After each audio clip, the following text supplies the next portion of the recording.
depois, vamos continuar um pouco a discussão, mas a gente vai se preocupar um pouco. Na aula passada a gente focalizou nos polos. Dessa vez vamos trabalhar um pouquinho mais a questão dos resíduos e já a identificação de simetrias através de identidades de ordem, que a gente vai poder gerar para os propagadores. Relações entre os propagadores vão estar indicando a possibilidade de existência de simetrias na teoria quantizada. Então vamos discutir isso também hoje, ainda focando um pouco na análise do propagador. Na aula passada, só para acertar os sinais aqui, então se a gente multiplica essa equação aqui por I, né? Se eu pego esse objeto aqui, né? I vezes. Se eu multiplicar aqui por I, multiplicar aqui por I, isso aqui me dá a delta. Então, na verdade, vamos ver que é I vezes essa função de green aqui, né? Assim. Eu vou omitir o x e o y, vamos colocar assim, φ, já percebendo que tem as dependências assim, nessa ordem, né? Então, quer dizer, esse objeto aqui que está se comportando como a função de Green desse operador aqui. Então, isso aqui para nós é que é a função de Green desse operador aqui, que é, na verdade, 1 sobre a Hamiltoniana x mais L2 delta de x menos y, certo? Isso aqui, na verdade, é o propagador, né? É a função de Green. Isso aqui é o que nós chamamos de g de x menos y, certo? É a função de Green.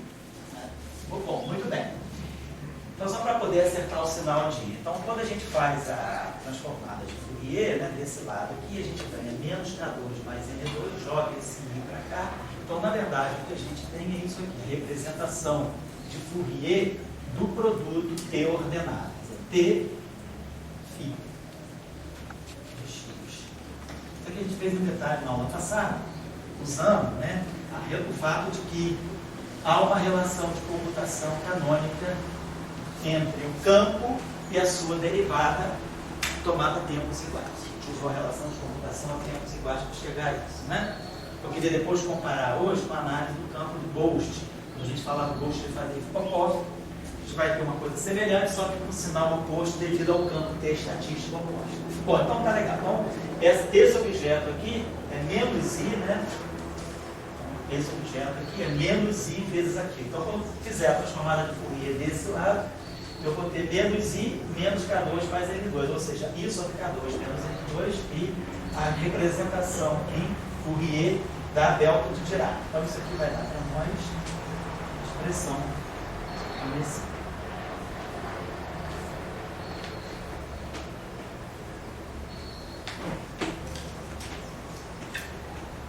Lembrando-se, então, que aqui a nossa prescrição para a teoria quântica é colocar o I epsilon, porque esse objeto aqui tem uma interpretação causal. Na aula passada discutimos a questão do contorno superior, do contorno inferior, e aí a gente viu que a prescrição do I epsilon dava a essa função de Green aqui a interpretação causal que ela deve ter na teoria quântica de campos, que não é a mesma prescrição da teoria clássica. E aqui a gente tem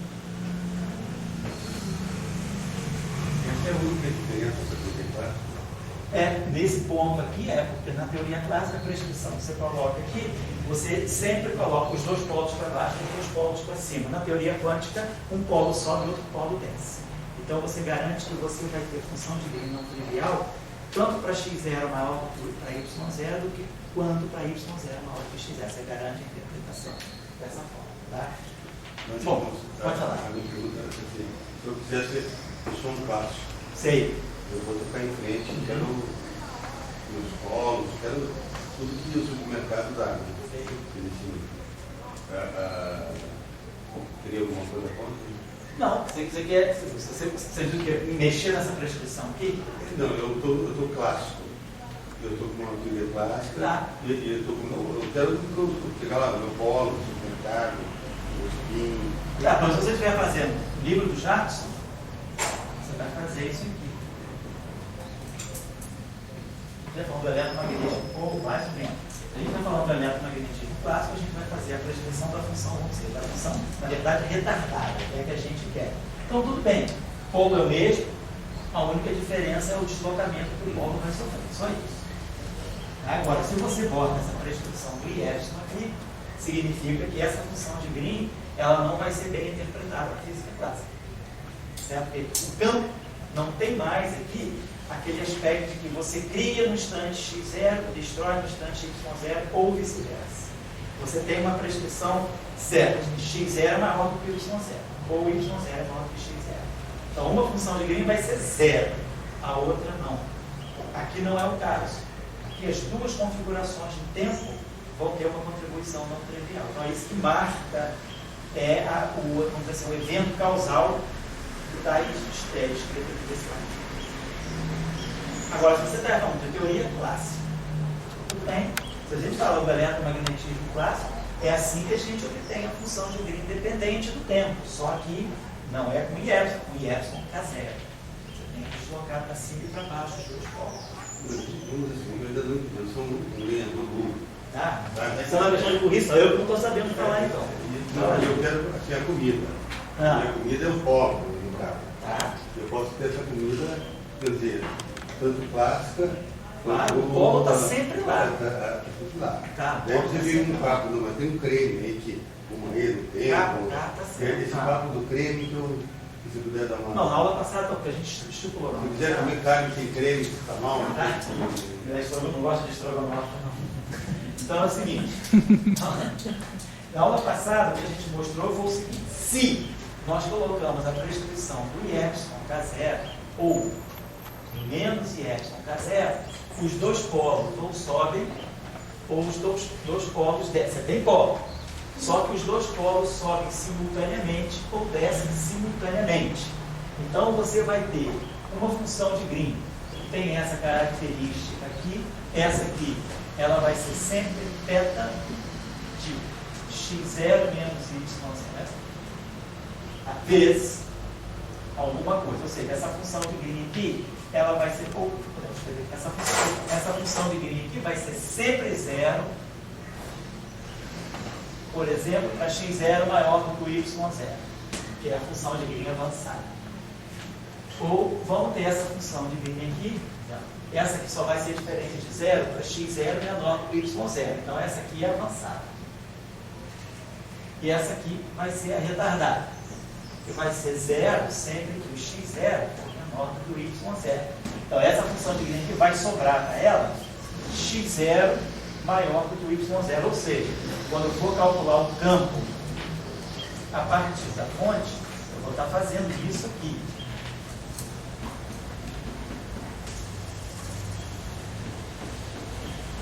Então, essa função de Green aqui, que só contribui para x0 maior do que o y0, está me dizendo que o tempo aqui é posterior ao tempo aqui.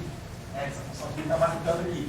Eu vou integrar aqui, claro, em todos os y0 e y vetor, mas só vão ser não nulas as contribuições para as quais y0 for sempre menor do que x0. Então eu vou ter a resposta posterior à causa. Então essa é a função de Green retardada. Então eu vou colocar aqui a função de Green retardada. A gente deixa de fora a avançada. Quando você está falando aí de botar o I epsilon, nós não perdemos polos. Agora temos os dois polos também. Só aqui nós vamos ter um polo aqui e outro polo aqui. E aí a função de Green agora ela vai ter as duas possibilidades. Eu vou ter g de x menos y não zero em ambos os casos. Quando x0 for maior do que y0 e quando x0 for menor do que y0. Quando x0 for maior do que y0, o que eu tenho é isso aqui.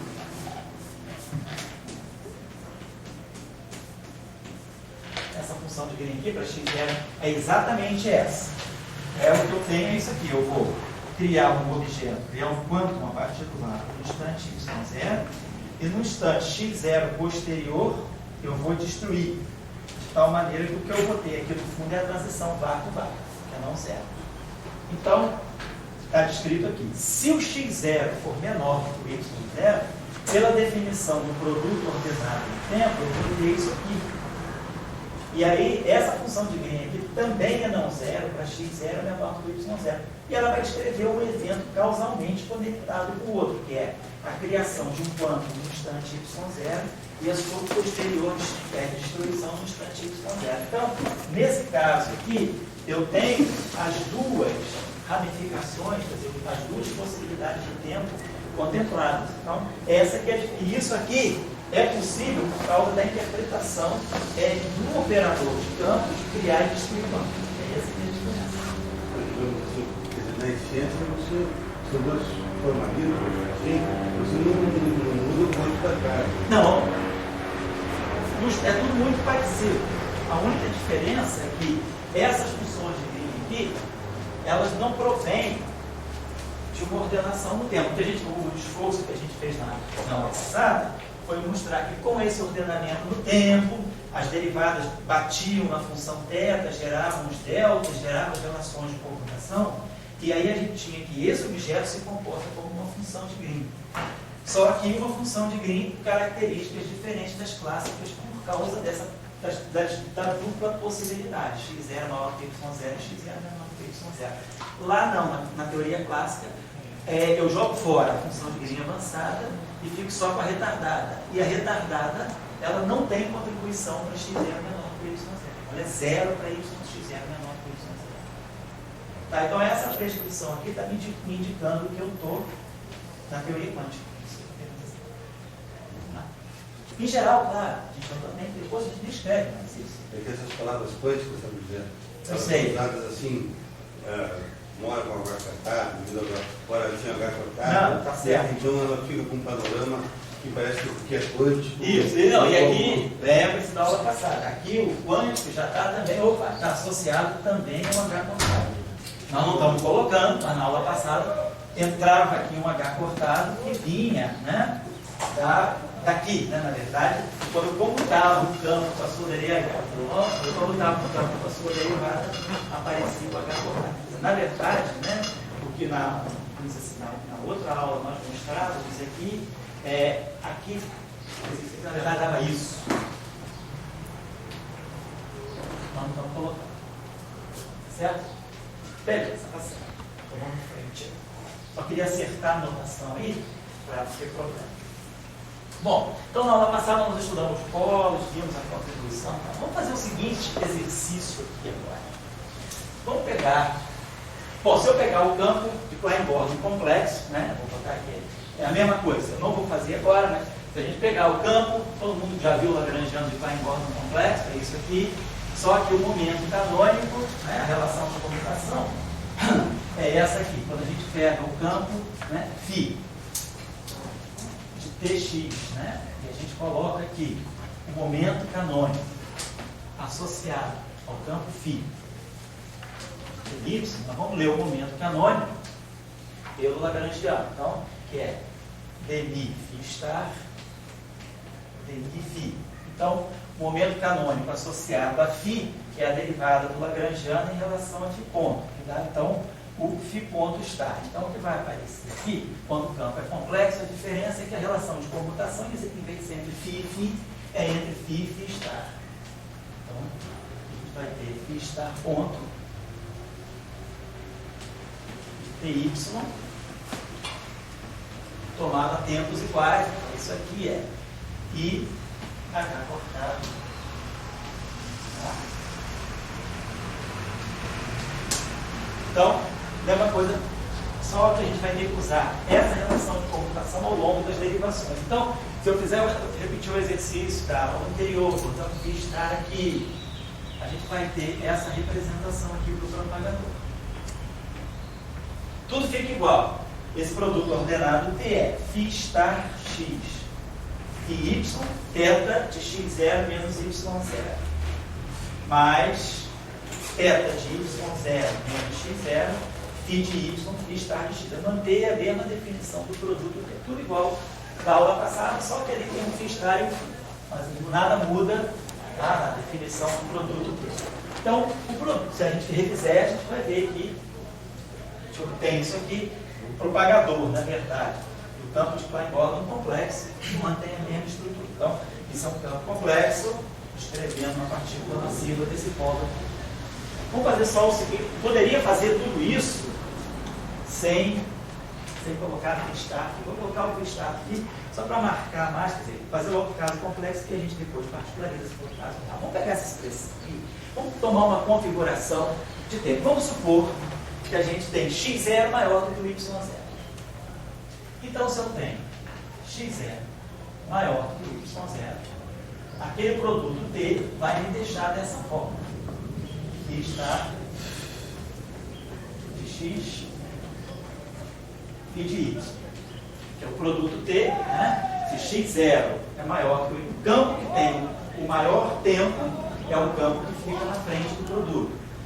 Se o y0, poderia fazer tudo igual, o y0 fosse maior que o x0, seria φ de y, φ está de x, então x0 maior que o y0.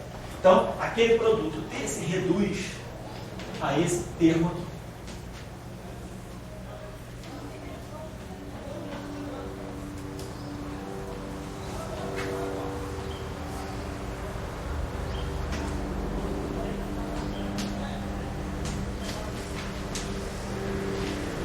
Aqui é menos x.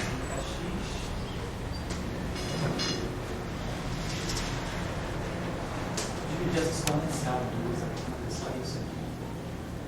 Tá legal. Então vamos supor aí que a gente pega essa equação aqui, vamos alterar essa equação. Vamos dizer que a gente, em ambos os lados aqui, multiplique essa equação, coloca assim, presta atenção, vamos multiplicar a esquerda e a direita por um φ star, por um f star, assim, f star, de f de y. Está certo, né? De x. Está certo? F star de y. Vou colocar, se eu pegasse essa aqui, eu posso sempre. Isso aqui é uma função clássica, não é um campo. Vou pegar uma função clássica, colocar aqui multiplicando ambos os lados por isso aqui. Então a gente está tomando essa configuração aqui, tá? Então sempre supondo que θ, na verdade, x0 é maior que y0. Tem um θ aí de x0 menos y0. Então a gente vai multiplicar essa equação, a esquerda e a direita, por esse objeto. E vamos fazer a seguinte coisa. Vamos integrar isso aqui em D3. Então vamos fazer a seguinte situação aqui. Vamos fazer assim.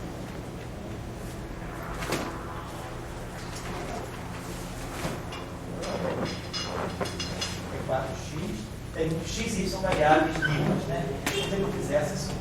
Só para lembrar da transformada de Fourier, quando eu pego uma função fx, né? Nós estamos definindo a transformada de Fourier dessa forma. Nossa convenção. Para poder colocar corretamente.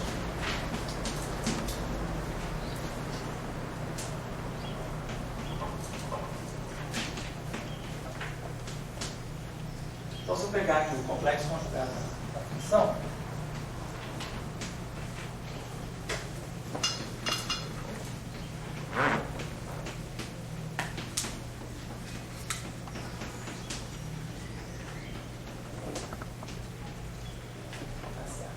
se a função for real, se f for igual a f star, se isso aqui for igual a isso, eu posso sempre trocar aqui de sinal, né? Eu posso trocar. Se a função for real, desculpa. Se f star for igual a f, vou apagar isso aqui. Então, no caso da função real, o f tilde k, a relação de realidade no espaço de Fourier, seria visto desse modo aqui, né? O f tilde k seria o f star de menos k. Né? Porque se eu quisesse transformar isso aqui nisso, eu faço uma troca de variáveis aqui, renomeio k por menos k, o elemento volume que não muda, então isso aqui fica menos k e aqui fica menos.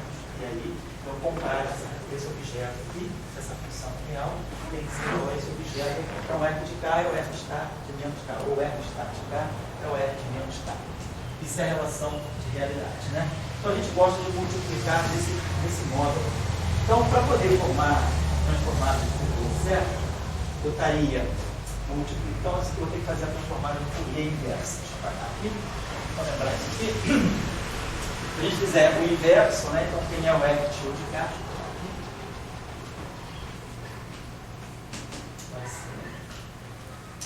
concentramos todo o fator de 2π a quarta, como se botar aqui, f de k, aí está transformado inversa, vai ser f de x, L k x.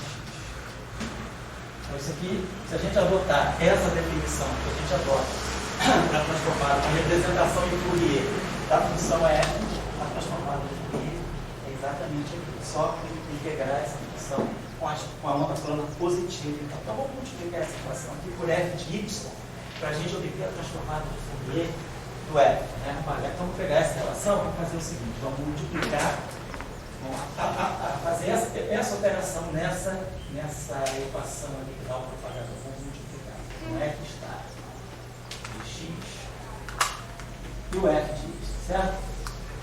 Por quê? Porque aí quando eu integrar isso aqui em d4y, eu vou estar produzindo o f tilde k. E quando eu for estar integrando em d4x, eu vou estar produzindo o f star tilde de um outro q, né? De k. Então, vou botar isso aqui. Só vou apagar isso aqui. E aí, desse lado aqui, vou fazer o seguinte: a gente pode definir a seguinte coisa. Quando eu pegar esse campo, vou fazer o seguinte: querendo dizer isso aqui, d4x f star de x vezes o meu campo φ de x, vou definir isso aqui, como eu estou integrando em x, como sendo um campo φ de f.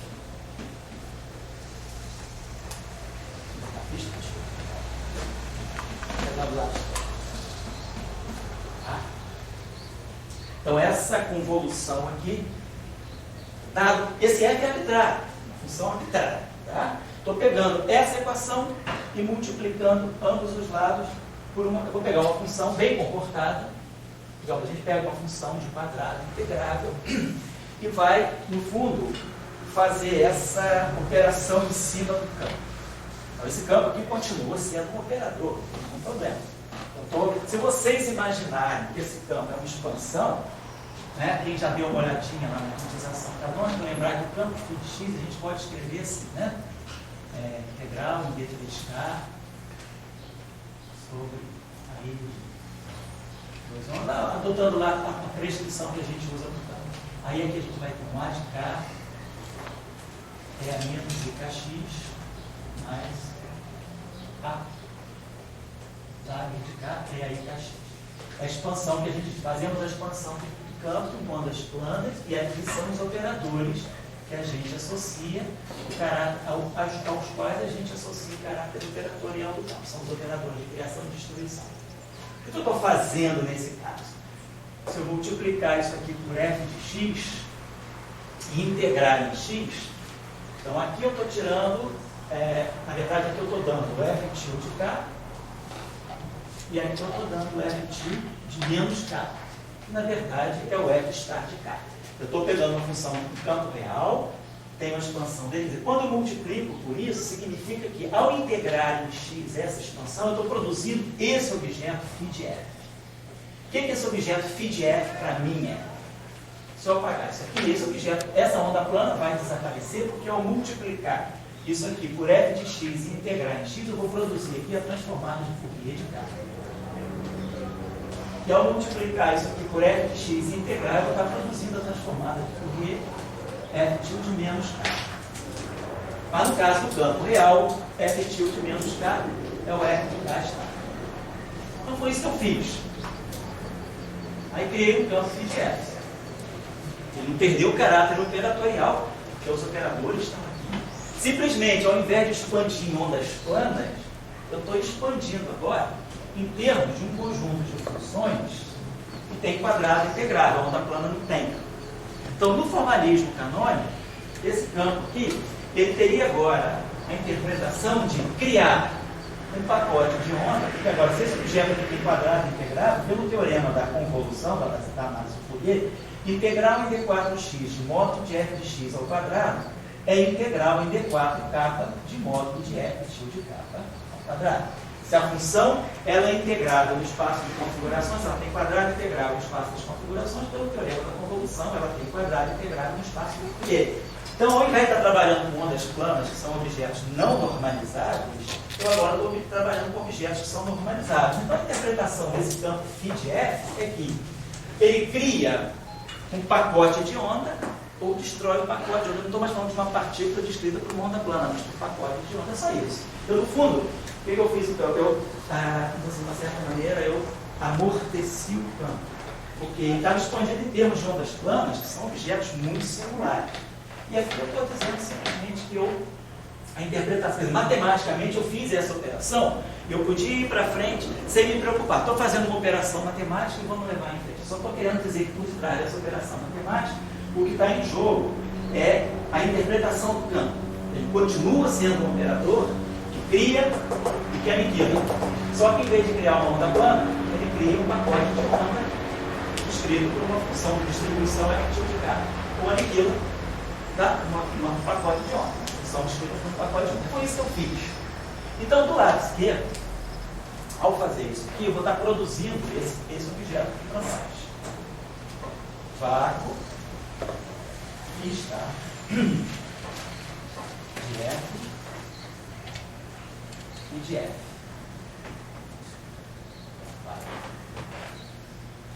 Eu estou produzindo aqui. Desse lado direito aqui, eu vou estar, então, eu produzi aqui, quando eu integrei aqui o F de Y, eu produzi aqui um F de K, então a gente produziu aqui o seguinte.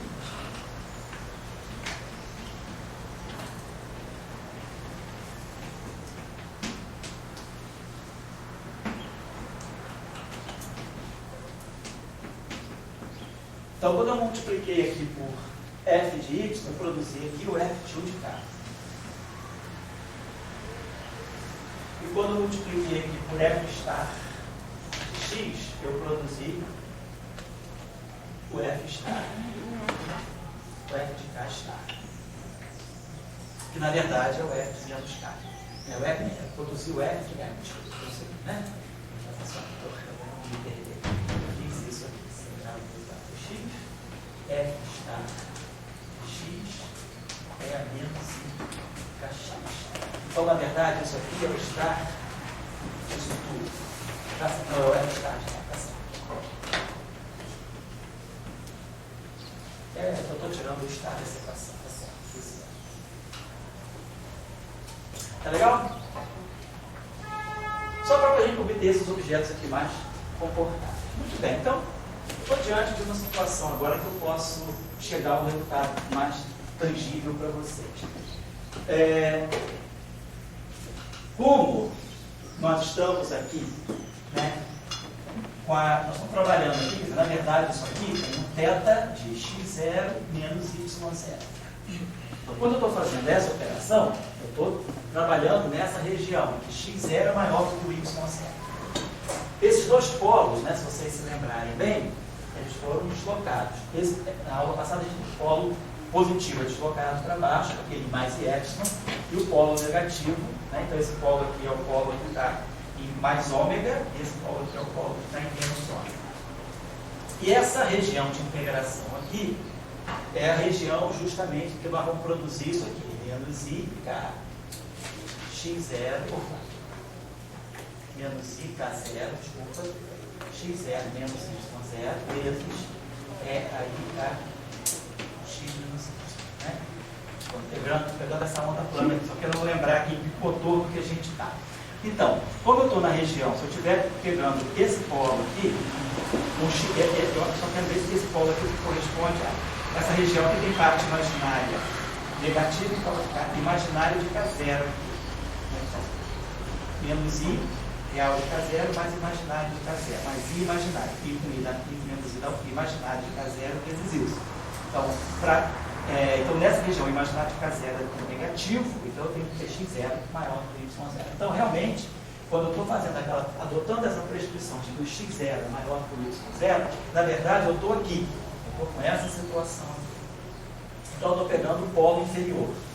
Então, o polo que está selecionado aqui, quando eu fizer agora a integral aqui em K0, eu sei que é integral de K0 sobre 2π de 3K para fora. Estou indo meio rápido, porque daqui para frente eu só queria organizar. Depois que eu organizar isso, eu calculo a aula passada. Vou ter integral em dk0 e eu vou estar integrando, então, nesse contorno aqui de baixo. Tá? Porque eu estou integrando, eu estou trabalhando com essa força, eu estou trabalhando desde o início que x0 é igual a y0. Então, isso aqui já me seleciona o contorno. Significa que eu estou pegando esse objeto aqui no plano K0 e integrando aqui. Então, ao integrar aqui, eu estou selecionando esse polo aqui. Então, vamos escrever isso aqui. A gente já tinha visto outra vez. Isso aqui eu posso escrever como sendo K0 menos ômega mais π sobre 2. K0 mais ômega. O polo desse polo aqui, é o polo positivo, ele está certo. Isso mesmo? K0 ao quadrado menos ômega 2. E aí, esse cara fica mais, esse cara fica assim. E aqui, f de kappa. F de kappa. F de kappa. Então, quando eu for fazer a integral no contorno, em K0, eu vou integrar no plano complexo e vou pegar esse polo aqui, o polo positivo. Então, esse polo aqui vai contribuir, esse polo aqui é K0 menos ômega, vai contribuir com menos 2 ômega, mas o que é importante aqui é que eu vou estar produzindo a seguinte coisa. Deixa eu botar isso aqui.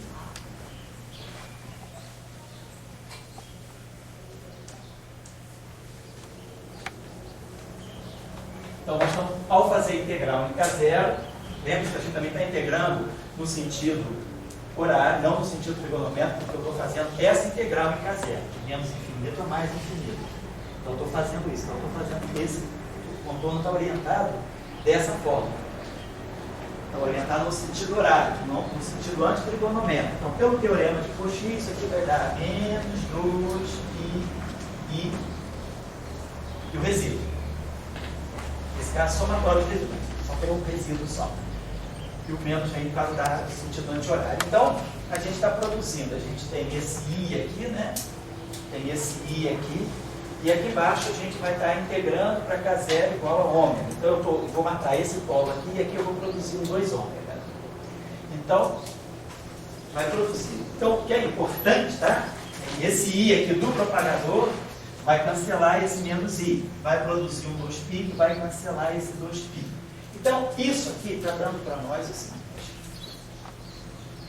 Parece uma relação inconsequente, mas a gente vai ver que ela é muito importante.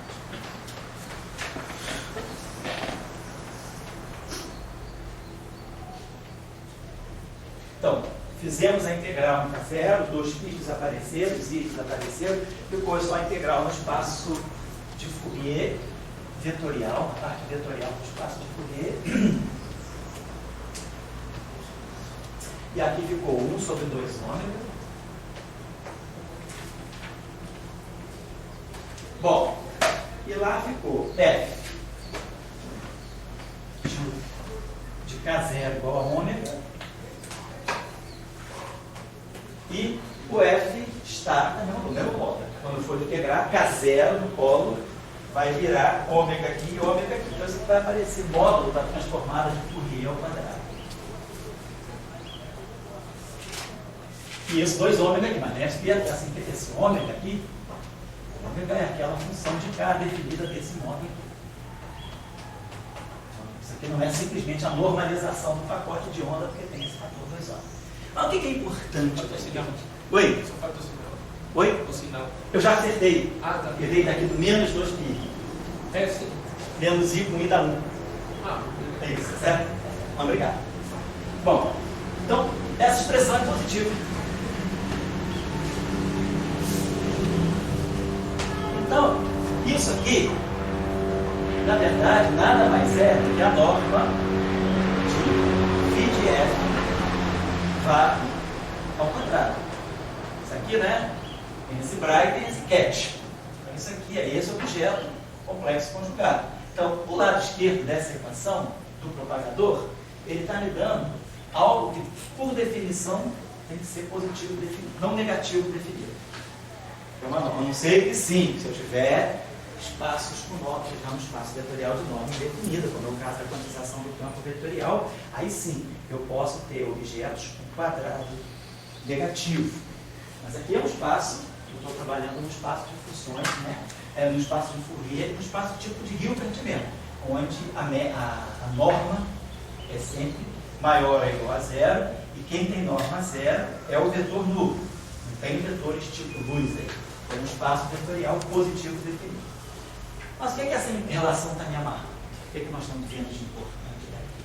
Nós estamos vendo que, pelo lado esquerdo, quando a gente faz a expansão, faz a interpretação causal do propagador, eu estou produzindo, tenho um objeto que eu vou poder sempre dar, a partir dele, construir a norma. Eu vou pegar sempre esse campo, qualquer que seja, e vou construir sempre a norma de alguma função de onda ao quadrado.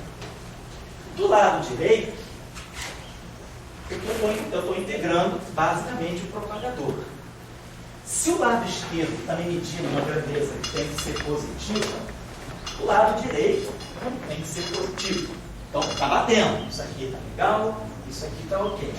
Agora, se acontecer, por exemplo, do nosso propagador ter um resíduo, se o resíduo do propagador no polo fosse negativo, se por acaso, vamos ver agora os exemplos, a gente pode ter propagadores que não são limpinhos em cima, não são I sobre K2 menos N2. O propagador pode ter um fator aqui. Se esse fator que está no propagador, que no polo do propagador, o resíduo do propagador no polo, fosse negativo, eu estaria diante de uma incompatibilidade violenta aqui. Eu estaria mostrando que uma coisa que tem que ser positiva, ela é negativa.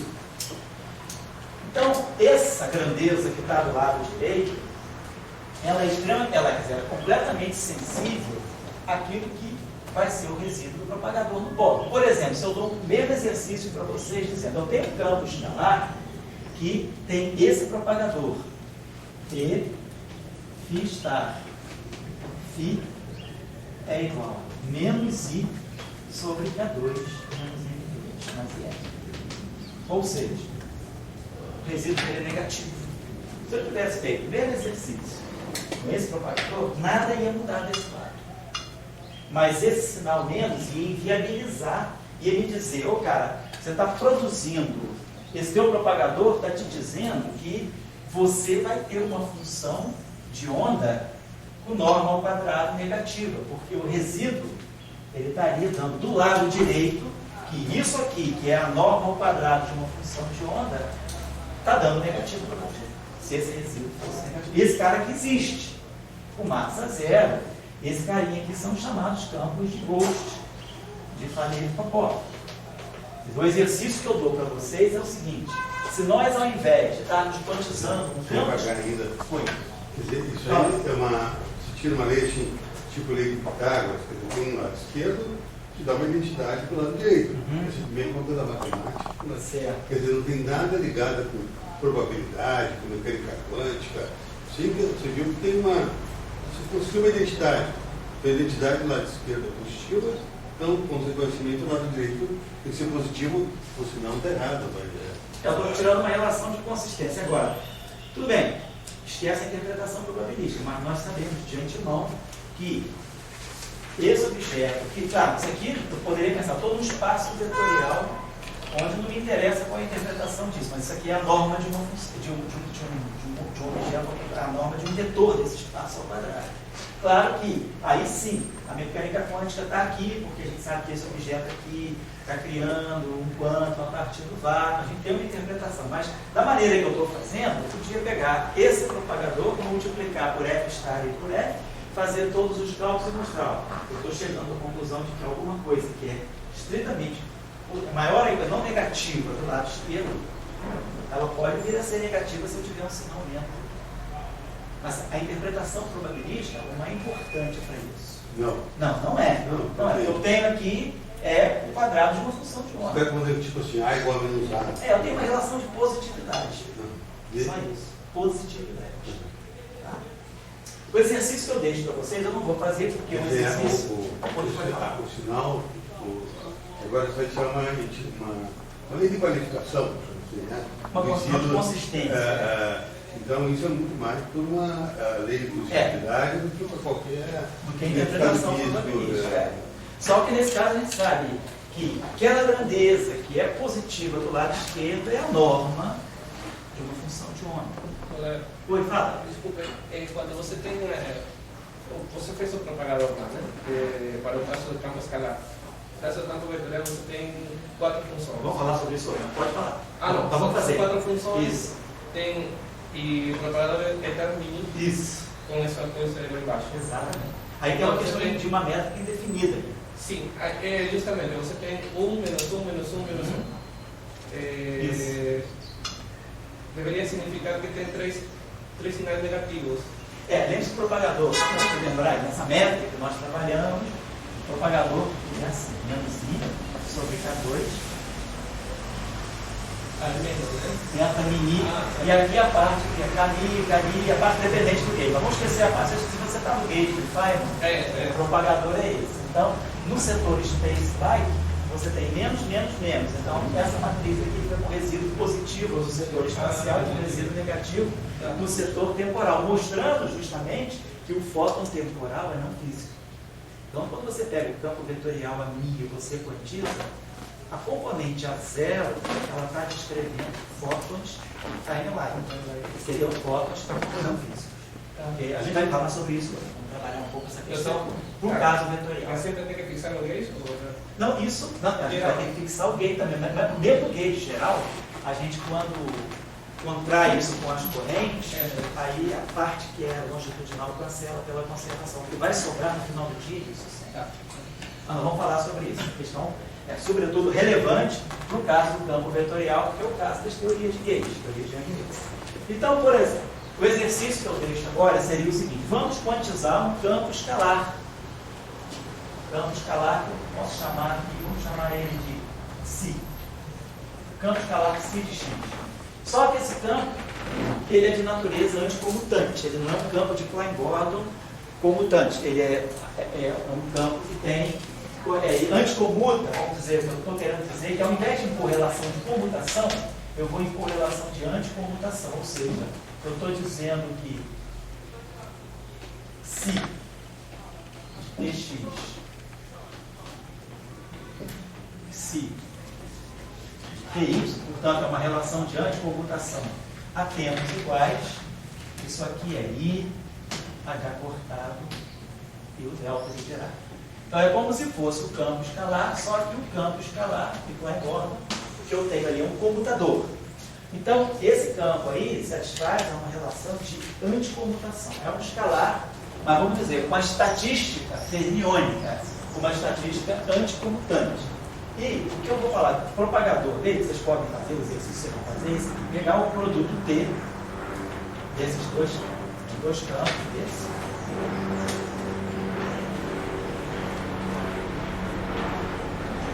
E vai ter o seguinte: isso aqui vai, quando o x0 for maior do que o y0, então nós temos ψ de x, ψ de y.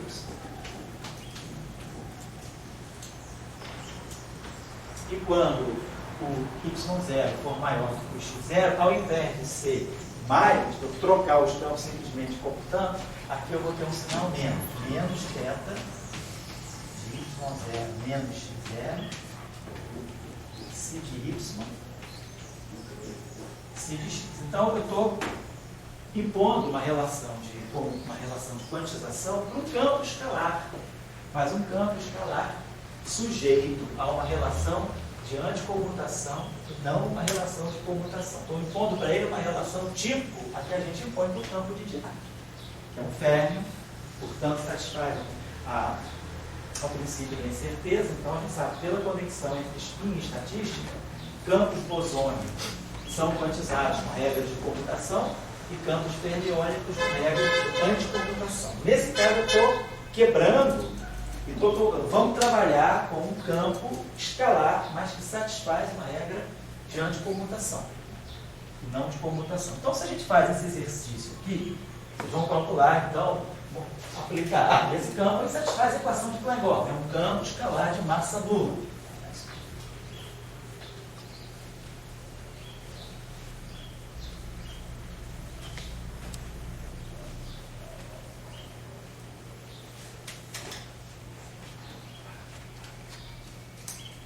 Então, a gente vai estar lambertiano,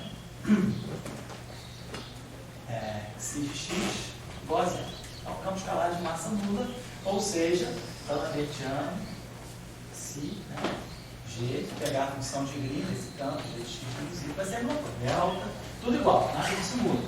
A única coisa que vai mudar é que agora, devido ao ter aquele sinal menos ali, quando a gente fez o cálculo do nosso campo escalar de Blackboard, que era um sinal mais.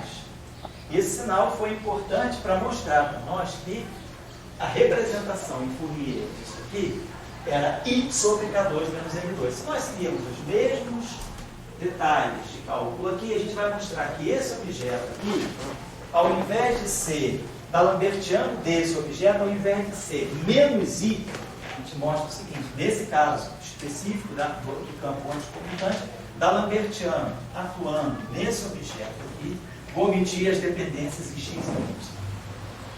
Justamente assim.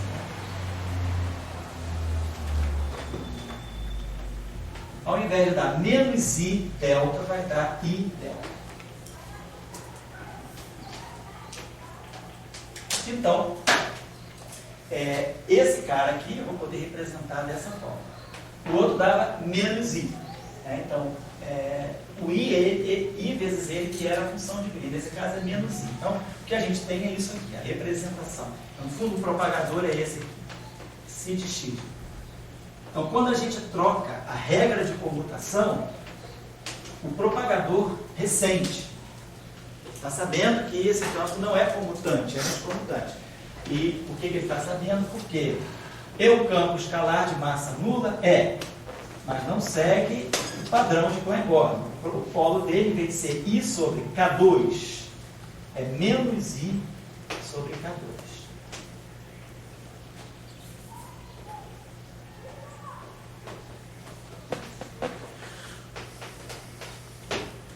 Tá? Então, é isso aqui. Bom, então faz esse campo, pode até, podemos até colocar esse campo complexo também, que dentro do texto. Então, aliás, até melhor botar em complexo, porque no caso de Young Mills, os campos de Gauss, esses são exatamente os conjuntos tipo Fabio e Popó, só que não tem índice no grupo de Gay, tem campos escalares, né? Sem índice, né? Singletes aí, mas essa relação aqui, vou botar aqui, podemos manter, o campo é complexo. Então, essa relação aqui também diz, então aqui é que se está, desculpa, vou botar isso aqui assim. Então, o que vocês vão calcular, fazendo aquele exercício, é que esse propagador sai com um sinal trocado, devido ao fato dele ser anticomutante. Então, se nós agora formos fazer a mesma análise da interpretação probabilística, eu vou multiplicar por um F star de, sei lá, F de Y, F star de X, como a gente fez no outro caso. Integro no polo, mesma coisa, o polo aqui vai ser para K0, claro, está supondo que tem um mais e epsilon aqui, claro, né? Aqui para ver, nós nem vamos ficar escrevendo, a teoria quântica a gente suprime sempre o IE. Então, o polo vai ser para K0, então a gente vai definir o ômega como sendo módulo de K nesse caso. Raiz de K2 mais M2, a massa é 0, então fica raiz de K2, então é módulo de K. O ômega é módulo de K. Então nós vamos ter dois polos. Um polo aqui que desce para módulo de K e o outro polo aqui que sobe. Estou integrando aqui. Vou fazer a mesma historinha. Faço a integral que pego, por exemplo, x0 maior que y0, sei que eu estou selecionando o contorno de baixo, faço a integração e aí o sinal menos está aqui, ó, fixo aqui, paradão. Então, quando a gente for fazer esse exercício para esse propagador, o que a gente vai mostrar do lado esquerdo, né, vai sair daqui do lado esquerdo, é sempre a interpretação. Nós vamos sair daqui que a norma ao quadrado de si é atuando esse estado aqui, esse cat aqui, tem quadrado negativo. Ele vai ter esse sinal menos módulo de f ao quadrado sobre K2, sobre ômega. Então, se esse polo aqui, esse propagador aqui tem um sinal menos, ele automaticamente está gerando estados, criando estados, construindo funções de onda que tem norma ao quadrado negativa. Então, isso fere a nossa interpretação probabilística da função de onda. Tem agora uma densidade de probabilidade negativa. Então, isso que a gente chama de Gauss. partículas fantasma, porque elas têm probabilidade negativa de existir, nesse sentido. Então, eu estou produzindo essa inconsistência aqui por causa desse sinal. Então, o propagador, ele potencialmente, além de descrever nos polos dele a existência o espectro de possíveis partículas massivas ou não massivas, o espectro de excitações daquele modelo, quando eu vou olhar o resíduo, essa função que aparece aqui em cima, né, no polo, ela vai estar medindo, ela vai ser crucial na hora que nós formos estudar as normas dos estados que podem ser lidos a partir desse propagador. Então, o propagador contém a normalização também dos estados de uma partícula. Para quem já estudou um pouquinho, quem leu aquele capítulo que eu falei lá no Dryden sobre a quantização canônica, a gente sabe que isso aqui são estados de uma partícula livre construídas a partir do ground state, do vácuo. Então, eu tenho partículas, estados de uma partícula de norma negativa. O propagador, ele, de uma certa maneira, ele está medindo as normas das funções de onda, das partículas que ele cria, que ele cria. Nesse caso, então, eu teria um sinal negativo por causa dessa estatística que eu estou impondo errado. Na teoria de Young-Mills, a gente vai ver, é preciso introduzir esses campos que a simetria de rede não coloca. A teoria clássica de Young-Mills não fala nada disso. Mas para quantizar uma teoria de Young-Mills com significado, nós precisamos introduzir uma nova família de campos escalares anticomutantes, com a estatística errada em relação aos campos físicos. E isso se reflete no resíduo do propagador e, portanto, isso se reflete na hora de cálculo das normas dos estados das partículas correspondentes, né? Que aparecem como excitações desse campo. E elas têm norma negativa. Então, esse é o chamado campo de Gauss. É o que a gente chama de negative norm.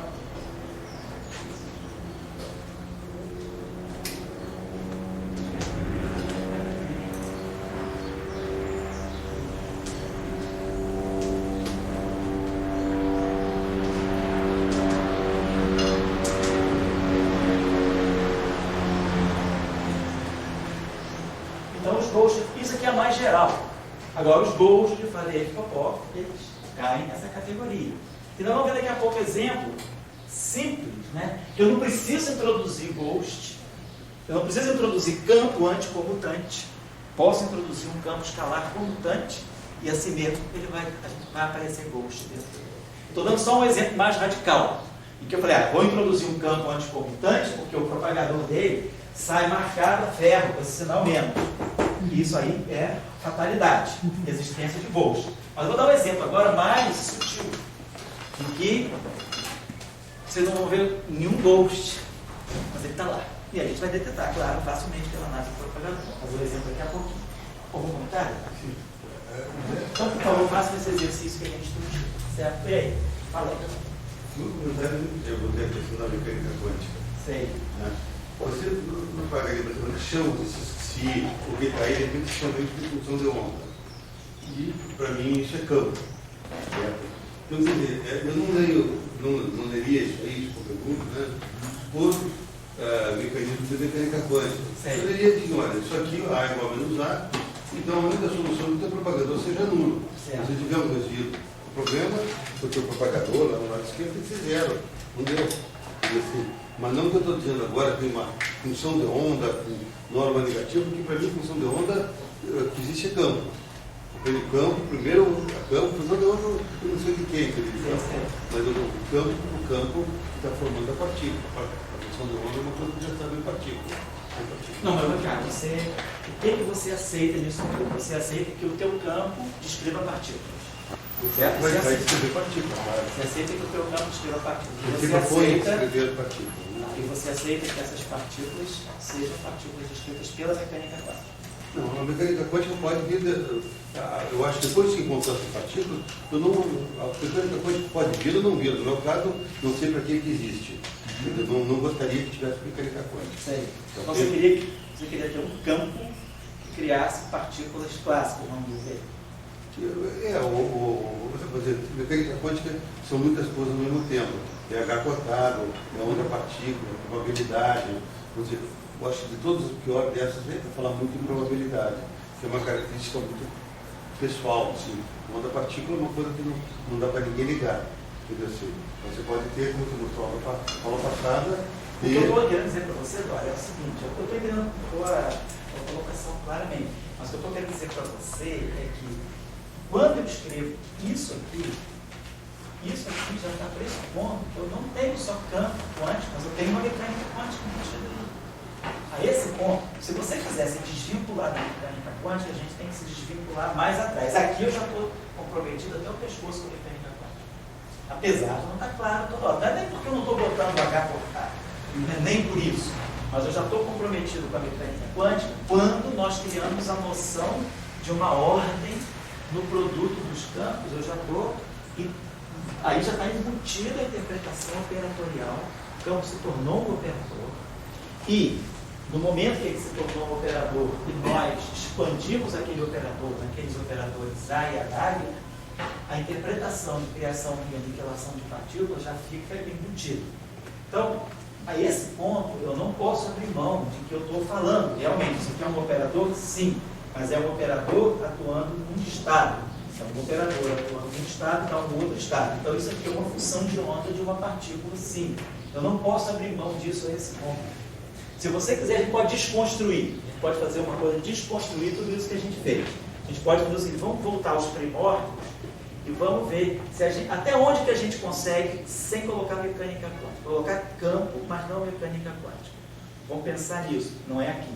A esse ponto, porque a coisa está embutida desde o início, mas a esse ponto eu já estou muito comprometido com a mecânica quântica. Ela está aí embrenhada, está embutida em muitas etapas que nós não estamos chamando a atenção. Mas eu entendo a tua colocação. Eu acho que é interessante a gente pensar sobre isso. Na hora que eu pego um campo clássico e faço a transição dele para campo quântico, será que eu consigo passar do campo clássico para o campo quântico e deixar ainda? Quer dizer, vou passar para o campo quântico. O que é um campo quântico? Mas será que eu consigo falar de um campo quântico sem precisar falar de partículas descritas pela mecânica quântica? Isso é outra, não é?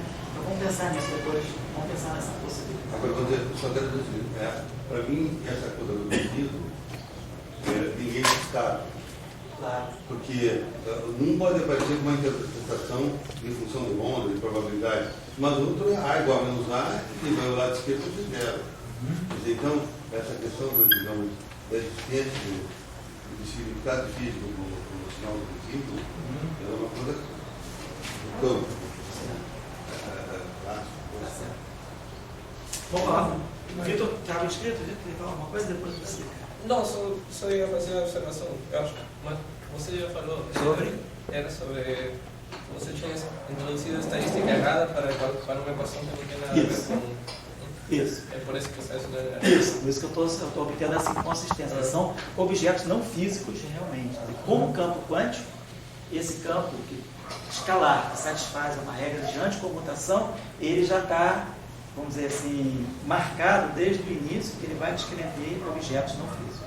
Mas numa teoria de Young-Mills, o que é importante é isso. É importante colocar eles lá.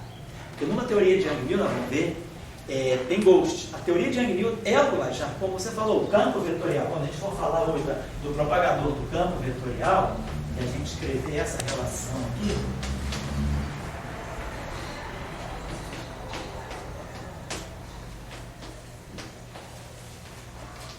já vai ficar claro o seguinte: quando eu pegar, então, eu vou ter a 0 a 0, eu vou ter menos isso sobre K2, porque o eta 0, 0 é 1. E as partes espaciais, eu vou ter A1, A1, A2, A2, A3, A3, igual a isso sobre K2. Então, as partes espaciais vão se comportar como três campos escalares com sinal bonzinho. Mas a parte temporal tem um sinal oposto. Então, aqui tem ghost. Então, quando eu quantizo o campo vetorial, a parte temporal, a componente temporal do campo vetorial, ela está trazendo ghost para a teoria. E aí, esse ghost está trazendo uma interpretação estranha. Numa teoria de abeliana, esses ghosts, a gente mostra que eles por si só somem. Eles se desacoplam. Mas numa teoria não abeliana, o campo de Young-Mills traz esses ghosts também. E eles não se desacoplam sozinhos. Então a descoberta de Faddeev-Popov foi que eu tenho que introduzir uma família de ghosts que vão matar os ghosts. É ghosts for ghosts, vamos dizer assim. Não, é ghost hunters, não é ghostbusters. Eu vou ter que introduzir uma família de fantasmas caçadores que vão caçar esses ghosts aqui. Então, nós vamos ter que introduzir à mão, na quantização, no processo de quantização do campo de Young-Mills, os campos de Faddeev-Popov. Esses campos de Faddeev-Popov, eles têm ghosts.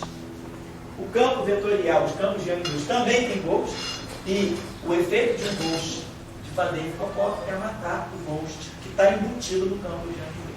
Então é ghost que mata ghost. Tá? Então isso acontece no campo vetorial. Então o campo vetorial, ele intrinsecamente, ele está trazendo uma excitação ruim. São aqueles chamados fótons time-like. Que o fóton, na verdade, o fóton físico, ele não é time-like, ele é light-like. O fóton é P2 igual a zero. Quando a gente quantiza o campo a zero, na verdade, ele estaria descrevendo fótons que têm K2 positivo. Então são fótons não físicos. E isso fica marcado pela presença de estados de norma negativa. Então, esse resíduo do bom. Então, vamos falar sobre isso mais tarde hoje. Estou fazendo a discussão do campo. Você acha que esse seria um grande argumento para dizer? Existe uma pergunta assim, sem nada de física. Eles não tem fotos escalares. Sei. Quer dizer, claro que então, aí é claro que por uma teoria atual, dessa forma.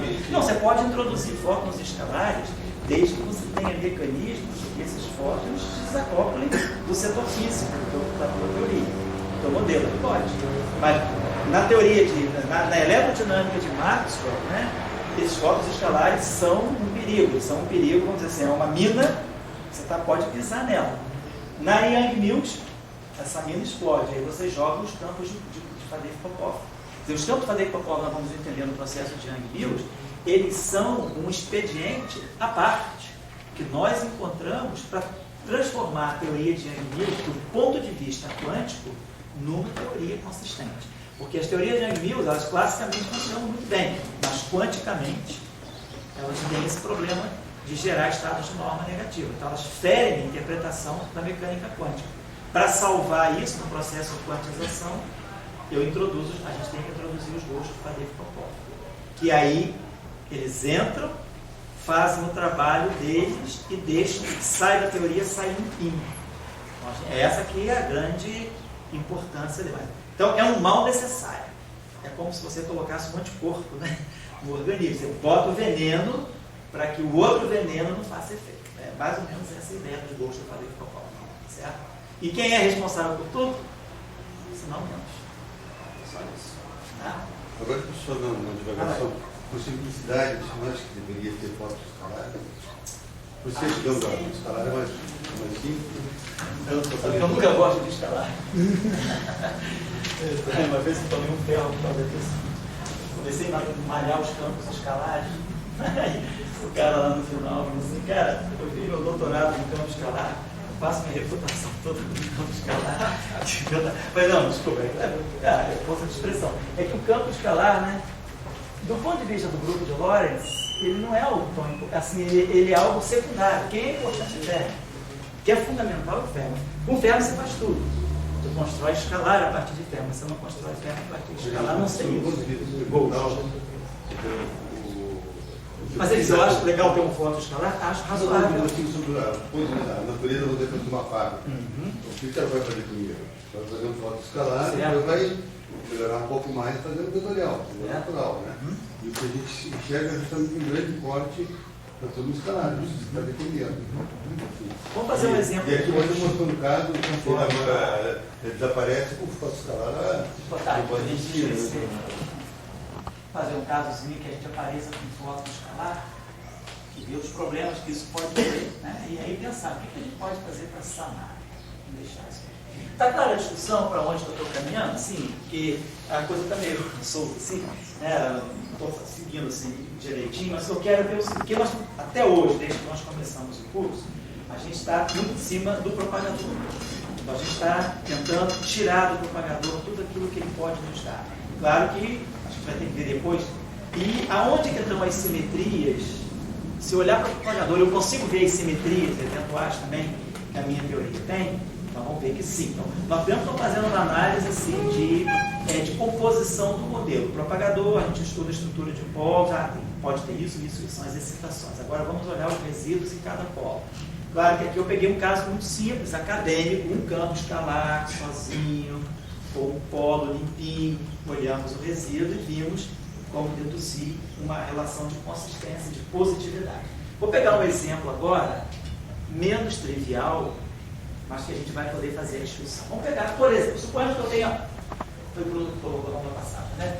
Aquela pergunta, um campo escalar só, mas que esse campo escalar possa descrever duas partículas, lembra? Aquela discussão do derivado superior. Suponhamos que eu vou Lagrangiano para você. Lagrangiano de Klein-Gordon. É o campo escalar real, né? Lagrangiano de Klein-Gordon. E aqui, o outro termo que vai ser o psi sobre 2 da Lambertiano φ, da Lambertiano φ ao quadrado, né? Também é um termo, lembra de falar, esse termo aqui é um termo que domina na região das altas frequências, porque ele tem um da Lambertiano ao quadrado, então uma frequência quarta potência, ao passo que esse aqui produz o termo da Lambertiano. E vamos dizer que a gente pudesse ter também, que sei lá, vai ser interessante ou não depois, mas um termo de massa, um termo do tipo meio de M2 de 2. Quando eu tivesse esse Lagrangiano de Klein-Gordon, sim. Então, tem um campo escalar, sim. Né? Tem uma massa ali, mas o que está aqui? Aí a gente vai fazer a análise da função de Green. A primeira coisa é pegar o propagador. Então, fazemos as integrações por partes. Esse termo aqui fica menos da Lambertiano, então nós vamos ter φ, vamos ter o meio, eu posso evaporar o meio, e aí aqui nós vamos ter φ, aí aqui nós vamos ter menos da Lambertiano, mais psi da Lambertiano ao quadrado, menos M2. φ. Isso aqui é quarto. 4 polos, mas a gente vai ter um problema sério ali, exatamente. K2, né? E depois eu tenho o plano K0. Bom, então, se a gente passar para o espaço de Fourier, claramente aquele operador que a gente sempre procura inverter, se a gente passa para o espaço de Fourier, esse propagador vai ficar K2, menos da Lambertiano ao quadrado, é K2. O outro vai ficar K4. E o outro vai ficar menos M2. Então, esse é o operador que eu vou inverter. Então, se eu tirar, né, a função de Green, a gente vai tirar a função de Green, vai ser I sobre, então, na verdade, esse objeto aqui, vou omitir o φ de x, φ de y, tá?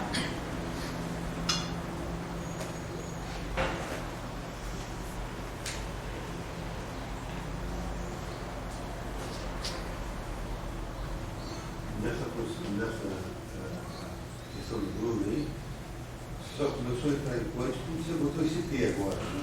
É. Ali você está com tudo. Ali é claro, e Lagrangiano é clássico, porque operador, até eu estou distinguindo a teoria quântica e a teoria clássica. Então eu agora estou dizendo, aqui assim, eu estou obtendo uma função de Green quântica por causa desse T aqui, que é o I.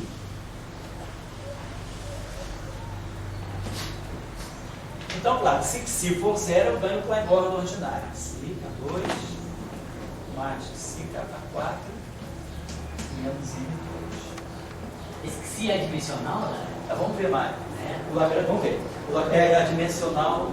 Não é não. Né? Esse Lagrangiano tem dimensão de massa 4. Massa ao quadrado, φ tem dimensão de massa. Então isso aqui é psi, da Lambertiano φ. Tem dimensão de Massa menos 2. Isso, massa menos 2. Isso, inverso de massa. Porque esse cara aqui é massa ao quadrado. Massa quarta, massa sexta. Para tudo isso tem dimensão de massa quarta, então a dimensão do psi é massa. Então é um parâmetro de massa a menos 2. Aí fica tudo compatível. Massa ao quadrado, massa ao quadrado, massa ao quadrado. Então é um comprimento.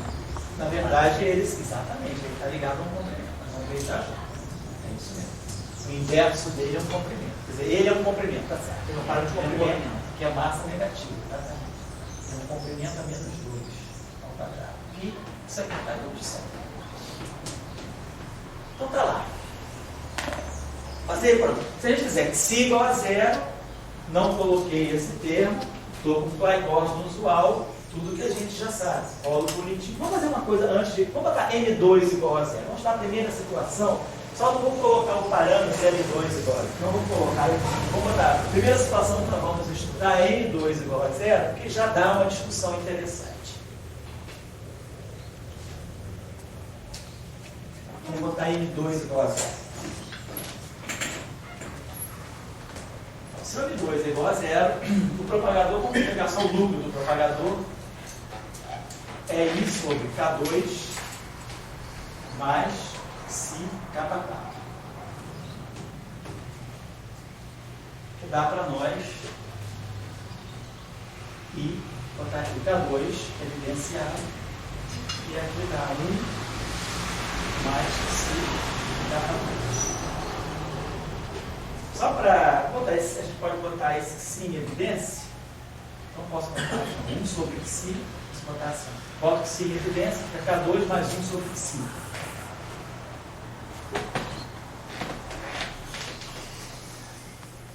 E aí aqui no resíduo aparece o psi é menos 1. Tá? Que era o psi que estava no denominador. Bom, então a gente vê que a gente tem dois polos. Né? Tem um polo para K2 igual a 0. Então, esse denominador se anula para K2 igual a 0 ou para K2 igual a menos 1 sobre psi. Como o Mário observou, né? O psi é um parâmetro de comprimento, ou seja, um parâmetro de massa menos 2. Massa menos 2 no denominador é massa ao quadrado. Então, isso aqui, para que isso aqui seja um polo não taquiônico, quero evitar ter taco, eu quero ter partículas físicas, time-like. Então, eu vou querer que o psi seja um parâmetro negativo. Esse parâmetro psi que eu coloquei, é melhor que eu já arrume o meu Lagrangiano para que esse parâmetro, além de ter dimensão de massa menos 2, ele seja um parâmetro negativo. Porque isso aqui vai me dizer, eu posso identificar isso aqui, podemos identificar isso aqui com uma massa, sei lá, uma massa Mi2 positiva. Então, desde que o psi seja negativo. Então tá legal, nós temos um parâmetro aqui, né? Então a massa da partícula seria algo do tipo raiz quadrada de 1 menos psi. Certo? Beleza, então isso aqui é uma massa legal. Então eu estou evitando o táquio. Para evitar o táquio, eu trouxe esse parâmetro aqui, tá? Psi é menos 1. Mas agora vamos fazer a seguinte coisa. Vamos pegar esse propagador aqui e vamos decompor em dois. Na verdade, então, eu tenho duas partículas. Dois polos, uma partícula de massa nula e uma partícula de massa, né, que é excitada devido à presença daquele termo de alta frequência, da Lambertiana ao quadrado. Então eu posso escrever isso aqui, eu posso fatorar aqui esse I sobre psi, aqui, esse I sobre esse I psi é menos 1. E aí é que eu posso fazer uma decomposição em duas frações. Né? Posso escrever isso aqui como sendo 1 sobre K2 menos 1. Vamos chamar esse. Não, vamos deixar assim. 2 menos 1 sobre psi, mais 1 sobre psi. Né?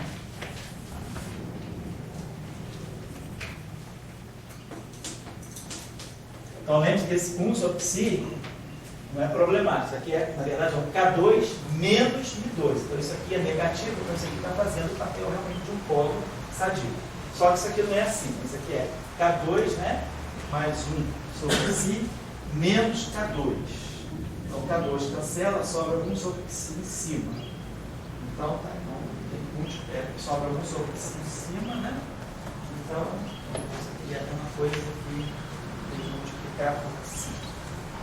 Então, isso aqui, na verdade, eu acho que é isso aqui.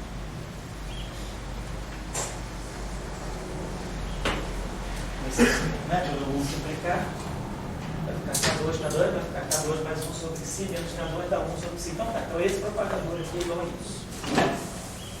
Então, o que vocês estão observando aqui é o seguinte. Tem um problema sério de sinal aqui. Porque então, a gente pode decompor esse propagador assim, ó. I sobre K2 E aqui vai ficar mais menos I sobre K2 mais 1 sobre E. Então, aquilo que é o propagador desse modelo, ele tem um conflito. Um dos polos, quer dizer, os dois polos estão ok? Não, mas esse resíduo é oposto a esse. Então, quando eu fizer a decomposição desse propagador e for calcular o resíduo nesse polo, o resíduo para K2 igual a esse pedaço aqui não tem resíduo, o resíduo dele aqui para K2 igual a Mi2 é zero. Então, quando eu vou pegar aquele argumento de integrar no contorno, eu vou ter que enfrentar esse polo aqui e esse polo aqui. Quando eu pegar esse polo aqui e calcular o resíduo nesse polo, beleza, isso aqui morre. Mas quando eu for calcular o resíduo nesse polo aqui, esse sinal aqui persiste. Então, quando nós formos olhar, quer dizer, a função de onda associada a essa partícula que eu consegui salvar de ser um táquion, eu não consigo salvar dela ser um ghost. Então, tem um sinal relativo. Então, esse propagador está descrevendo, na verdade, duas partículas. Uma é um escalar de massa nula, positivo, o polo resíduo dele é legal, Klein-Bordon genuíno, de massa nula, porém aqui eu estou descrevendo uma partícula massiva, acho que resíduo limpo. Então, isso aqui vai dar quando? Então, a gente tem uma indefinição, a gente tem esse problema aí. Então, mesmo que o campo não fosse anticomutante, eu peguei um campo de Klein-Bordon genuíno. Eu não mexi na estatística dele, mas eu mexi naquilo que é a sua propagação. Eu coloquei um termo no Lagrangiano e tem derivadas superiores, quer dizer, um termo de frequências altas. Então, esse termo aqui é que está empurrando para a teoria esse ghost. Se eu quisesse, desde o início, C igual a zero, eu ia ter o Klein-Bordon normal. Mas aqui esse ghost é inevitável no momento que eu acendo que isso é L2%. Está clara a discussão? Então, pela análise do propagador, a gente já vê que, pela própria análise do propagador, a gente vê se tem sinais relativos. A gente tem que fazer certas operações, né? A gente, por exemplo, até o propagador olhando se parece mais complicado, na verdade você decompõe ele em dois. Então, quem sabe Klein-Bordon sabe isso e sabe isso. Então, eu tenho dois propagadores de Klein-Bordon. Aqui, na verdade, isso tudo que está aqui são duas, é como se fossem duas teorias de Klein-Bordon. Isso sobre K2, na verdade, a função de linha é isso aqui, é isso sobre K2 menos I sobre K2 menos B2, mais 1 sobre 5. Então, faço isso aqui e faço isso aqui. Então, a gente percebe que na análise do propagador a gente pode ter incompatibilidades, né, desse tipo, sinais relativos também. Isso com um campo só. Tá? Eu não mexi na estatística do campo, mas eu mexi na derivada. Então, eu tenho um campo mais alto de derivada. Então, isso aí deu esse problema para nós. Por exemplo, na aula passada, pode falar. Pode falar. A minha visão é que a teoria de campo é uma teoria de antecida da física quântica. Sei. E essa palavra clássico, quântico, ela meio, para mim, não entendi muito bem. Tá? Então, aqui você mostrou uma teoria de campo que fica na anterior. Porque, a partir de um campo, você define partículas. Então, respondendo o que o Bruno colocou. Você aqui definiu partículas, de massas, de resíduos, etc. Deu uma identificação. Por quê? Porque você está trabalhando com uma teoria de campo. Você não precisou ficar agora com uma coisa de mecânica quântica entrando em campo. Agora, se você agora, a partir daí, quiser fazer mecânica quântica ou supersimetria, é uma questão de outra. Assim. Mas, então, quer dizer, essa é um pouco assim, o que eu tento aprender. Quer dizer, a teoria de campo ela tem que ser sempre uma teoria que anteceda a mecânica quântica. Não que ela seja obrigada a usar princípios da mecânica quântica, mas depois se auto-interpretar, pode usar, então pode usar os princípios da supersimetria ou não. Entendeu? Assim, esse ponto. Mas o que a gente está pensando seria o seguinte, olha, a teoria quântica de campos, da maneira como ela foi construída tendo como condição de contorno a mecânica quântica. Em algum limite, ela tem que reproduzir a mecânica quântica. Eu poderia falar assim, não, eu vou construir uma teoria quântica de campos e não, sei lá, eu nunca vi, pode ser que exista, né? Todo mundo conhece a mecânica quântica de Bohm. Mecânica quântica que é chamada determinista, mecânica quântica de Bohm. Então, vamos dizer, deve ter, mas eu nunca me aprofundei nisso, uma teoria quântica de campos construída em cima da mecânica quântica de Bohm, que abre mão dessa interpretação probabilística. Ela é uma mecânica quântica determinista. É uma mecânica quântica. Você reproduz a difração, reproduz o oscilador atômico, mas ela é diferente da mecânica quântica da interpretação probabilística. Você não tem mais a equação de Schrödinger, ela tem status diferente. Então, vamos dizer o seguinte, uma coisa que poderia ser interessante é a gente levantar na literatura o que pode existir de teoria quântica de campos em cima da mecânica quântica de Bohm. Isso daria uma direção para a gente, porque nós todos aqui, a gente geralmente assim, formado, né? A gente é educado dessa forma. A gente estuda mecânica quântica, vamos dizer, academicamente, né? As coisas funcionam assim. Aprende-se mecânica quântica e depois, se você, dependendo da área que você vai seguir, você faz teoria quântica de campo, vai fazer matéria condensada, faz mini-body, mas não deixa de ser a teoria quântica de campos dele, não relativista. Ou vai para a física nuclear, hein? Bom, mas aí você vai fazer teoria quântica de campos. A gente sempre vai fazendo a coisa assim, disciplinarmente, a gente vem mecânica analítica, mecânica quântica.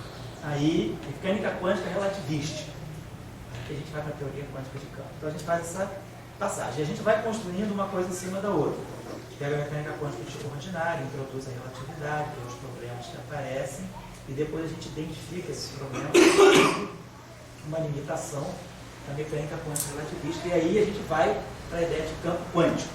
E aí a gente introduz o campo quântico para sanar os problemas de interpretação, tipo o paradoxo de Klein, por exemplo, da mecânica quântica relativista, e aí a gente fala, então agora eu estou numa situação onde eu já começo a estar numa região, proximidade da partícula, onde, como a gente falou 2 aulas atrás, onde a gente pode agora criar novos quanta, a gente vai medir uma partícula, mas a gente acaba, pega a determinação dela e cria outros pares, atua no sistema criando e destruindo partículas. É assim que a gente chega na teoria quântica de campo, mas sempre pensando que é a mecânica quântica acrescida de um princípio a mais, depois é a mecânica quântica relativística acrescida de alguns princípios a mais. O campo passa a ser um operador, deixa de ser a função de onda, passa para o caráter de campo, e você impõe relação de microcausalidade, aí você cria também os teus postulados fundamentais e constrói a teoria quântica de campo. Mas a condição de contorno, em algum limite, sei lá, de baixas energias, limite baixamente relativista, você reconstitui a mecânica quântica e depois você reconstitui a mecânica quântica relativista e depois reconstitui a mecânica quântica não relativista. Isso se nós estivermos falando de teoria quântica de campos relativista, não a da matéria condensada, não mini quântica. Então a gente tem entre a mecânica quântica e a teoria quântica de campos da nossa área, a gente tem a mecânica quântica relativista ainda. Só da matéria condensada não. Ele sai da mecânica quântica de Schrödinger e vão para a teoria quântica de campos não relativista. Nós ainda fazemos uma passagem intermediária que é a mecânica quântica relativista. E aí depois a teoria quântica de campos. Então, uma vai trazendo para a outra. Agora, a gente podia ter uma posição mais radical, como você está falando. Vamos ignorar essa mecânica quântica do H cortado que você fala. Posso falar? Me corrija. Eu acho que o seguinte, tem coisa física, a função maior do físico é tirar os primórdios, alguns orígenes. Então, quer dizer, você quer saber do universo que tem muita partícula, até só para fazer um parênteses, eu li numa revista que os Vedas já falavam sobre partículas. Muito antes de Demócrito, 5.000 anos antes. Bom, quer dizer, o nosso mundo é o mundo das partículas. Tá? De repente você conseguiu fazer uma teoria que ela antecede as partículas. Então, o campo que você botou ali lembra na aula passada, o Bruno levantou, papapá, você botou um campo e o campo tem 2 partículas. Porra, daí já ficou tudo meio. Mas aí isso é teoria de campo, você mostrou claramente. Então, nós estamos numa situação que eu percebeu as partículas. Então, eu consegui fazer uma teoria que eu percebeu as partículas. A mecânica quântica, que a gente sabe que dada uma partícula, você monta a mecânica quântica em torno dela. Tudo bem, ninguém está contra ela, contra a supersimetria, contra outra coisa. Mas é um outro estado. Então, nós fomos no primórdio. E você está aqui com o primórdio. Bom, daí veio o cara da mecânica quântica. Daí, eu só quero dizer que mecânica quântica, para mim, é uma teoria com muitas cartas. É H quadrado, é onda partícula, é probabilidade, é estado, e outras coisas que eu não sei. Eu só sei, por exemplo, falar que tem 12 possibilidades de interpretar a mecânica quântica. Então, a mecânica quântica também chegou uma hora que a gente não sabe. Mas agora aqui chegou uma hora que a gente está querendo fazer, bom, quem é primeiro, teoria de campo ou mecânica quântica?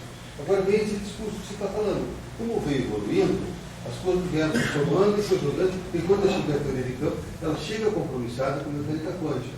Quando o único compromisso que não pode ser inaceitável é a questão da onda partícula. Então, a onda partícula, se você não aceitar, daí não dá para conversar. Você tem uma invariância da luz. Então, você na aula passada mostrou, olha, aqui tem polo e aqui tem uma relação de dispersão. Então, você mostrou que tem onda e tem partícula e pôs no meu campo clássico. Então, quer dizer, eu acho que o fundamental, certo, é o seguinte, bom, meu princípio físico é onda partícula. O resto, se tem H quadrado, que você vai fazer a onda e partícula, pode ser, você não está discutindo essas outras coisas, está mecânica quântica. Então, eu vejo muito isso, sabe? Eu resumo isso. A teoria de campo ela antecede e a física tem um princípio que é a onda partícula. Seja a teoria de campo, ou supersimetria, ou qualquer outra, o buraco negro, tem que obedecer isso. Isso não dá. Então, e a mecânica quântica ela tem muitas cartas. Ela joga cartas, sabe? Não é isso aqui. E a gente fica até meio confuso, não é? Mas ninguém fica muito escolhendo. O que você pode tirar, o que você não pode tirar. Mas eu acho que eu quero dizer, nesse curso teu, que a gente prega aqui na discussão, é que a teoria de campo é uma teoria primitiva. Não, sem dúvida. Então, o resto é discussão. Você tem o direito de falar assim, falar assim, mas essa coisa de ser primitiva é fundamental. E onda partícula, se você não falar que não aceita, também não dá para conversar com você. Só isso. Então você gostaria, assim, de partir dessa dualidade onda-partícula e construir uma teoria de campos e aí ver o que sai daí. E digamos que isso se chama de quântica para mim, e as coisas não lineares, as não linearidades. Eu vou procurar, já eu peguei já na biblioteca, tem um livro, compêndio assim, introdução, assim, só sobre a mecânica quântica do bom. Vou dar uma olhada ali, quer dizer, até que ponto também, porque claro, lá no bom, ele faz tudo de novo, faz a difração, raio-x, faz a interferência, né, de elétrons, quer dizer, tem toda essa interpretação onda partícula também, mas de uma outra forma. Eu vou dar uma olhada, assim, até que ponto realmente a mecânica quântica está desconstruída e você pode construir uma teoria de campos em cima disso. Isso, sabe, José, por exemplo, uma das tuas epígrafes de todos os cursos, inclusive que o espírito é uma coisa não relativística que foi botado um H cortado em cima dele. Então, tem muita coisa que eu acho que não tem nada a ver com mecânica quântica, a mecânica quântica joga a carta dela em cima. E daí fica aquela confusão geral que ninguém levanta uma voz. Entendeu? Então você fala sempre, todo curso que você vem aqui, fala spin, é uma coisa da natureza relativista que jogaram H cortado. Eu acho que a mecânica quântica às vezes pega uma coisa como isso aí e joga a probabilidade. Claro, ela está fazendo tipo, na mecânica quântica, bom, aí fica meio aquela confusão. Sabe, eu vou pensar sobre isso. Vou pegar o livro do bom e vou dar uma olhada também. Quem quiser fazer isso também. Bom, vamos fazer uma coisa agora. Vamos supor que M2 não seja zero. Talvez a gente não vai ganhar qualitativamente grande coisa, mas vamos ver que M2 seja diferente de zero. Então nós temos todos os parâmetros acesos agora. Então, vamos voltar aqui ao nosso antigo propagador, né? Dessa forma aqui. Agora vamos pensar em como a gente vai ter aumentação do segundo grau em K2. X K4 mais K2 menos M2. Agora vamos trabalhar com a hipótese também, que se M2 sejam ambos diferentes de zero. Então, ali a gente vai ter isso aqui. Vai ter uma equação que vai ser si ao K2 ao quadrado mais K2 menos emitor, né? Menos M2. Então, o polo do propagador. Então, aqui a gente vai ter a estrutura de polos. Tá? Oi, fala. Assim, eu demorei para perguntar porque eu estou um século pensando. O que é? Quando você, no caso, quando aparece um Ghost, você tem duas partículas advindas de um campo só. Eu vejo o seguinte, você decompõe o propagador em duas partes, mas tipo assim, o momento das duas partículas fica acoplado. O do Ghost e o da real. Eu digo, tem algo meio estranho também, assim, tudo bem que o Ghost você não interpreta fisicamente, né? Sim. Mas assim... Mas ele está lá. Quer dizer, ele vai nesse caso aí, com a teoria livre. Então, o Ghost, ninguém serve para nada, porque a teoria é livre, né? Mas quando você colocar a interação, você tem que ver como é que esse Ghost vai se posicionar frente à interação. Isso vai ser importante. Então, nem sempre o Ghost é bandido. Se a interação for tal que ela não percebe o Ghost, de repente o Ghost está lá, mas ele não interage. Então ele é inconsequente. O problema é quando o Ghost aparece para te assustar. Ele vai interagir com você. Ele veio agora no dia das crianças, brincada com o pai e a mãe, veio com medo, né? Cheio de medo.